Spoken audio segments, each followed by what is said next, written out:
Good morning, everyone. Good evening, good afternoon, wherever you are, and welcome to this week's weekly energy boost.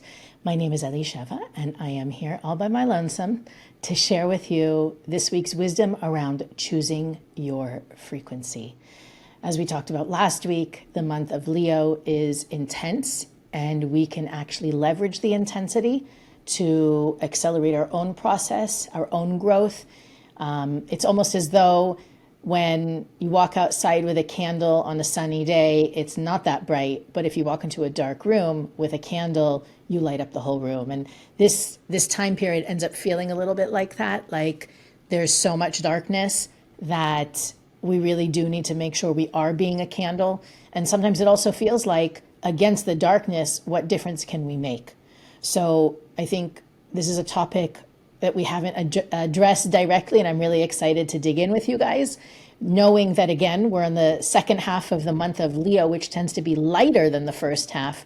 We still want to understand how to use the intensity to elevate our frequency, to rise above, to be the light, rather than to succumb to the darkness or the negative influences that can sometimes show up around us. Weekly Energy Boost is a 7-day spiritual weather forecast where we provide our listeners with the most practical and powerful tools to navigate the coming 7 days. We do that by gleaning wisdom and tools from the teachings of Kabbalah, and every episode ends up providing timeless wisdom and tools that you can use not only this week, but literally any week. And the concept of frequency, I think it sounds like a very even when I hear the word, it sounds like a new age or even scientific concept.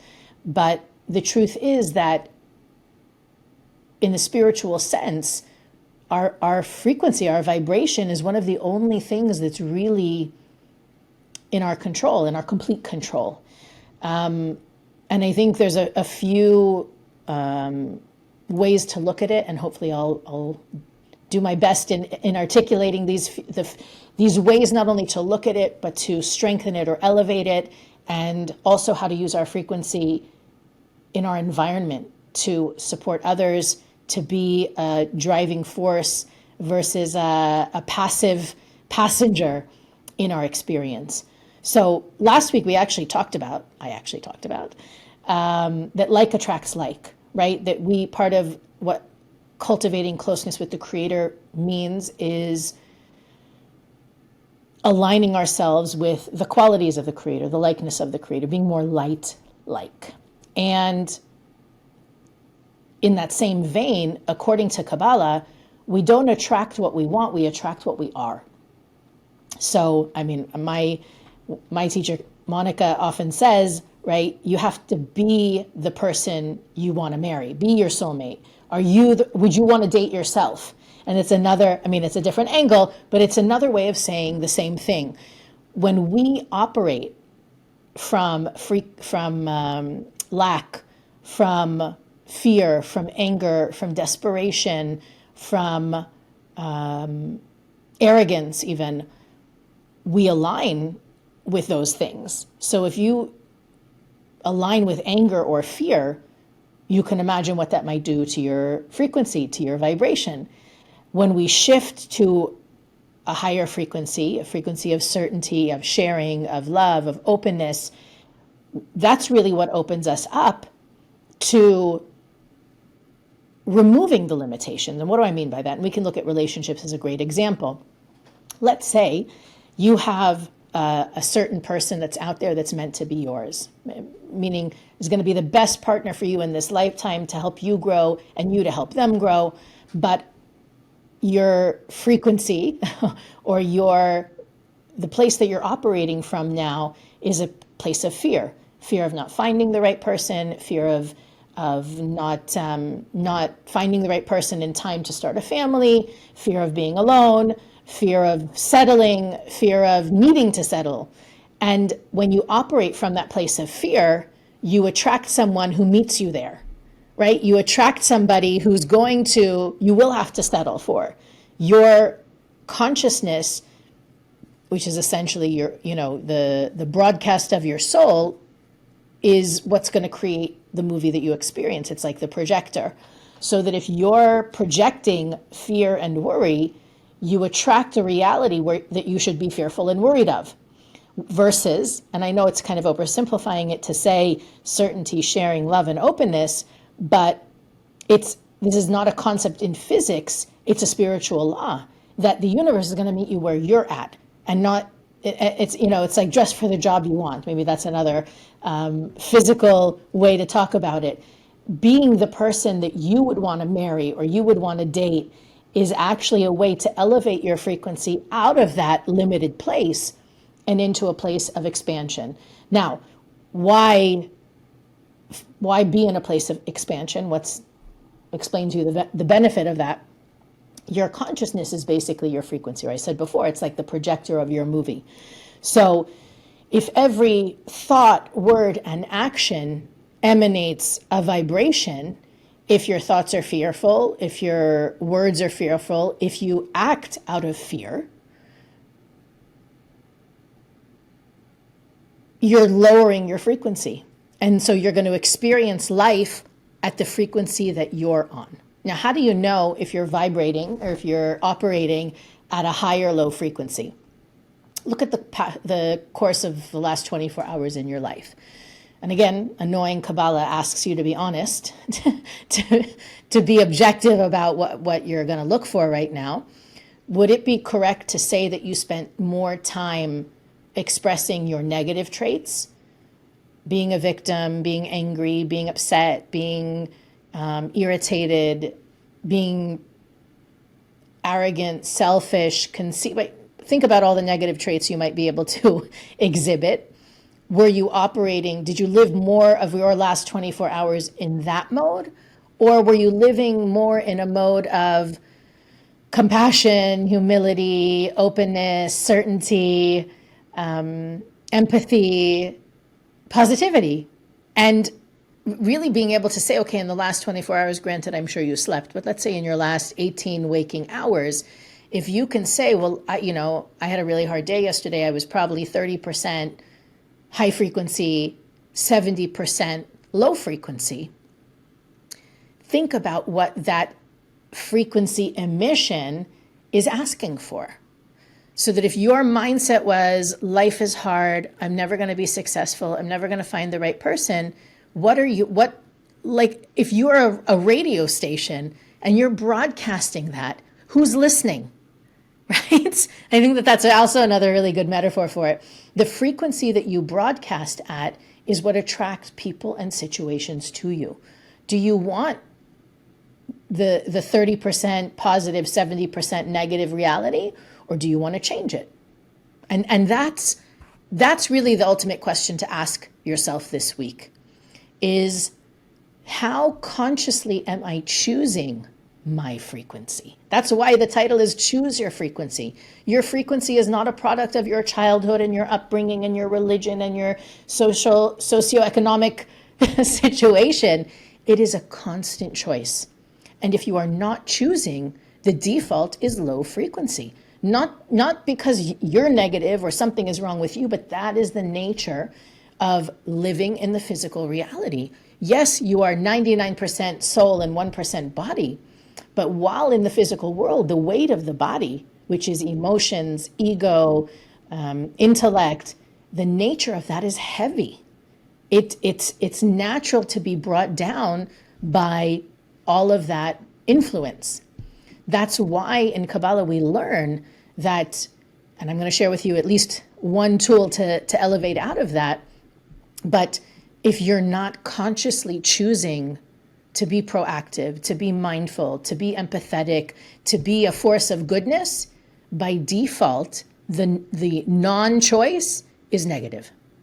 And I think coming to terms with that reality, understanding it's not personal, it's not you, it's not any fault of yours, it's not something in your wiring or your upbringing that makes you that way, that is human nature, right? So we want to be, I think in the month of Leo, it is the most impactful to be mindful, to consciously choose your frequency versus some months of the year. I think the natural state is ease and energy, like high frequency. This is one of those times where it's not, which means it's even more important that you take an active role in creating it.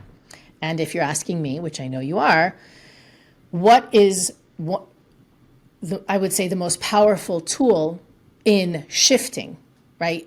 The first tool is choose it, right? You wake up in the morning and you're in a bad mood. How much effort do you make to flip the script? Do you just say, oh, it's going to be one of those days, or maybe I'll call in to work sick, or, I'll take the kids to school and then I'll crawl back into bed?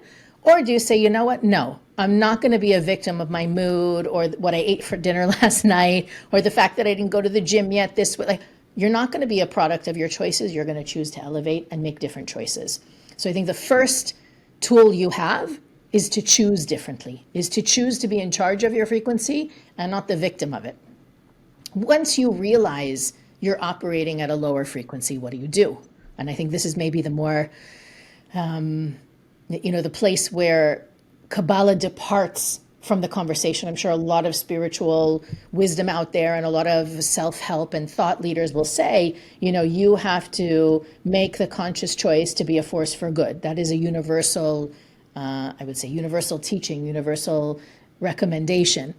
In Kabbalah, I would say the main tool that we use to shift our frequency when we find that it is not where we want it to be is called restriction. And we have talked about restriction in many ways, shapes, and forms over the years.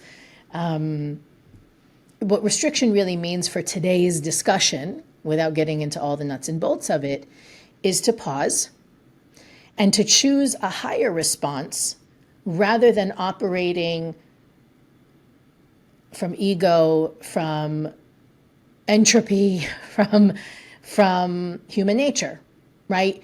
Even though normally when I feel this way, I would call the office and say I'm not coming in, or find somebody to replace me for the day, or find a way to bow out of showing up because my energy is not where I want it to be or where I'd like it to be.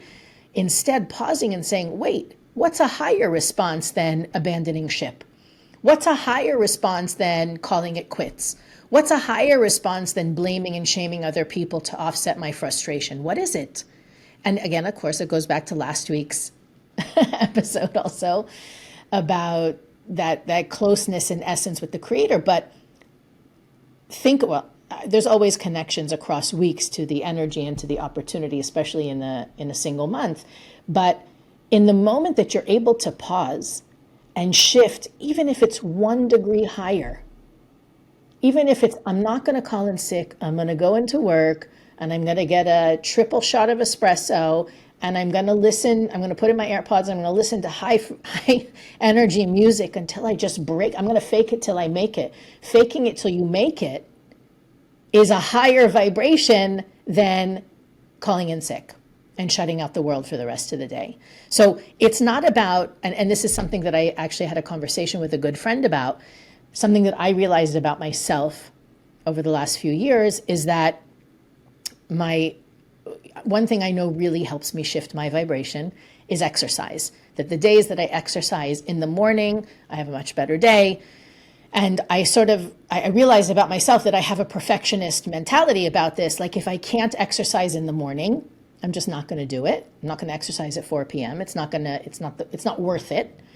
And if I can't exercise every day this week, I'm not going to exercise at all. And I realized what kind of, I don't know, you want to call it like chokehold that my opponent had on me about needing to do this in the right way or not doing it at all. At the same time, I know how deeply important it is, how impactful it is for me, for my frequency every day to get my body moving. And when I stopped needing to do it every day of the week, and when I stopped needing to do it before 9 a.m., there was so much more joy and ease. Just shifting my rigidity about it changed my frequency. And so I use that as an example because it's so simple. It's not fundamental. It's not life-shattering. It's something so simple where I realized I had such a fixed mindset about how things needed to be that A, it wasn't joyful, and B, I wasn't doing it because I couldn't do it right. So part of shifting, using restriction as a frequency shifter, is really understanding, where am I stuck? Where am I rigid? Where am I holding myself to expectations that cannot possibly be met? And so because I can't do things right, or I can't do things perfectly or as they should be, my frequency is being, I'm heavy, I'm low. And I've, of course it's a perfect example because it's actually about moving your body and changing your vibration. But at the same time, understanding that simply pausing and saying, how can I approach this differently? How can I be more open-minded, flexible, curious, interested? How can I do things differently? And sometimes just doing things differently changes your frequency. But if you don't pause and ask the question, you don't have the opportunity to restrict that natural gravity that the body has to lower your frequency. And maybe that's an even better way to think about it. It's like gravity. Gravity is going to pull you down. It has a purpose, but the purpose is actually for us to rise above it in spiritual context. So restriction also isn't repression, and I guess we don't say that enough necessarily. Restriction is when it's really what we're doing is we're choosing soul over ego. We're deciding that despite how I feel, whether it's energetically, emotionally, mentally, I'm going to allow my consciousness, my higher self, to take over. But if we're not going to practice the pause and not going to ask the question, what's a higher response? What can I do differently? And sometimes it's just about doing something different. It's not even about what's the best response, but it's just about what's a different way to handle this or navigate this. We shift our frequency. And there are other tools, obviously other wisdom. I can't pack it all into 30 minutes, but there's a lot of the teachings of Kabbalah and the tools that we have are really for shifting our frequency. And, I know that you know this, especially if you've been listening for any period of time. If you're new to the Weekly Energy Boost, the purpose of the podcast itself is to provide our listeners with something they can share with other people that doesn't tell them what is Kabbalah about. It actually is the teachings of Kabbalah in a way that you can understand it regardless of where you are on your spiritual journey. So even in thinking about sharing as a way to shift your frequency, right? When you notice that you're in a low frequency, the fact of the matter is it's usually because you're very self-focused. Again, ego, body, me, self-preservation, taking care of myself. And I don't mean self-care, taking care of myself, meaning like defending and protecting, being consumed with me is a big frequency downer. So if you can get outside of yourself and share with someone else, right? And I'm saying it as, use the podcast, you have my permission. Anytime you feel yourself low frequency, ask yourself, who can I share with right now? How can I get out of myself for the sake of elevating my frequency? That's not selfish. The entire world benefits when your frequency is elevated. So think about who you can share with. Even, by the way, going back again to the podcast, why do we learn what the energy of the week is? Why do you could listen to what I said about the month of Leo and say, why are you being so negative? It could be a great month. Why are you injecting that? The truth of the matter is that by me knowing that the month of Leo is an intense month, and I know it's easy for me in this month to feel depleted and heavy, I can proactively do the things that I know will help me feel lighter. So the Kabbalistic astrological awareness also helps us preemptively elevate our frequency. It really is that simple, that every month when I learn what are the gifts and the pitfalls of that month, I can manage my energy better so that I don't fall to the potentially negative things. Again, when we say it's negative, what are we really saying? I have the opportunity to be compelled by that energy, or I have the opportunity to rise above it. And I think, there's other tools like meditation, reading Zohar, Ana B'Koch. We have so many tools from the teachings of Kabbalah that can help with increasing our frequency, elevating our frequency. But I think even without those tools, you have the ability just inside yourself to elevate it. And of course, those tools are there for us to support us, to help us feel nourished, to help us feel elevated so that it's not, the burden is not all on our mental or spiritual strength. As I mentioned in the beginning of the episode, environment is also a factor. Now I'm talking to you, there are certain people who bring you down, whose energy drains you, makes you feel heavy, makes you tired, is exhausting. And it's a choice to spend time with them. It's also a choice not to spend time with them or to do what you need to do. Maybe in some cases it's family that you can't avoid or people at work that you can't avoid. The question I have for you, and I mean you, what can you do to elevate your own frequency so that you are less affected by them? Meaning you operate in those scenarios as the cause, not the effect of their energy. You create an energy shift in the room and don't leave it to their energy. And, environment is also the news you watch, the music you listen to, the books you read. Be really mindful. I always talk about how the news is extremely frequency squelching for me. So I'm really discerning about how and what kind of news I consume. And you could say, well, don't be ignorant. I'm not ignorant. I'm still reading the headlines, but I am more cautious about the rabbit holes I fall through because my energy is so specifically sensitive to the drama and chaos in the world. It could be something else for you. It could be sports. Sometimes people at sporting events are really intense and it's scary and it can be absolutely depleting. You need to know yourself and you need to be mindful. I don't think all of it, we think of environment as people, but environment is media, music, even the furniture, right? If you're sitting in a room with gray walls and black couches, that might also be lowering your frequency. So it's something else to think about. But I think the last thing that I want to mention, and I do want to see if we can get to a listener question, is your frequency is not fixed. Meaning the moment you realize that you're off, that you need a boost, that you're not where you can be or you'd like to be, or maybe you're going somewhere and it's important that you're on your game and you feel that you're not there, the moment that you realize it is the moment you can change it. And to me, the easiest is the sharing, finding somebody to support, to be there for, to do something kind to. It can be a stranger, it can be someone you know. To me, that's the easiest way to upgrade, to increase your frequency, your vibration. But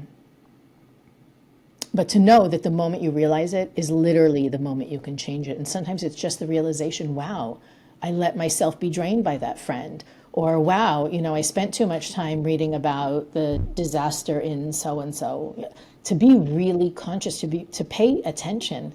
And I think that this is a great week to create the formula for you of what helps you elevate your frequency and maintain a high frequency, and to be really demanding about those conditions being met, because they can't always be met. But if you most of the time demand those qualities of yourself and your environment, then when you are depleted or your frequency is diminished, it's easier to bounce back. I wanted to do another question, and I'm trying to see. I collected so many, and I'm trying to be in the moment and see which one. Okay, you know what? Actually, this one is very relevant, according to what we were just talking about. The general question is, how do I use restriction, which we were just talking about a minute ago? How do I use restriction in real-time moments of anger or jealousy or impatience?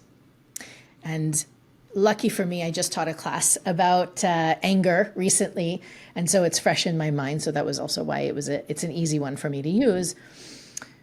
Let's say you find yourself getting angry, and objectively, let's say it's a person you're in a relationship with, a partner, parent, sibling, child, somebody that you engage with, you're around a lot, and that when it comes to a certain topic or a certain situation, you get angry, or you're already not in a good place about it, and if you have that discussion, you're going to get angry. What does restriction look like in that sense, in the department of anger? And I believe impatience is also, it's the same thing. The goal is to slow your roll enough so that you can genuinely ask yourself, is my getting angry now a long-term solution for the problem?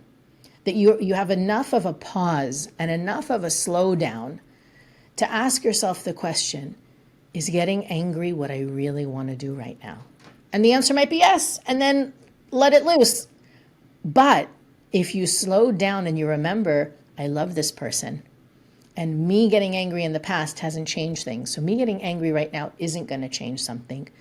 What can I do instead? What is a different response? And I say different because at that point, anything else other than anger will be better. If you can activate your higher awareness enough to say, what's a better response right now? And if you're asking me what's a better response, if anger is your go-to reaction, compassion, empathy, love, acceptance, silence. And silence is only good if you're also not raging inside, right? If you shut your mouth, but inside you want to choke them, it's not, that's repression. That's not restriction.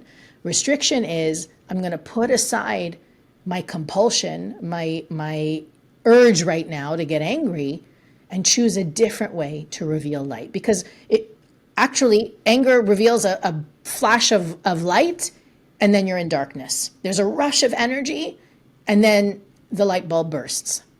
So restriction in real time is all about the pause. Can you pause in that moment that you feel the trigger mounting and remember that this instant gratification of anger, of jealousy, of impatience, it's not really what you want. You don't want to be a jealous person. You don't want to be impatient or annoyed or frustrated. You want to be at peace. You want to be like the light. What would the light look like? How would the light feel in this situation? It's never anger and it's never impatience. It's calm, it's peace, it's love, it's acceptance.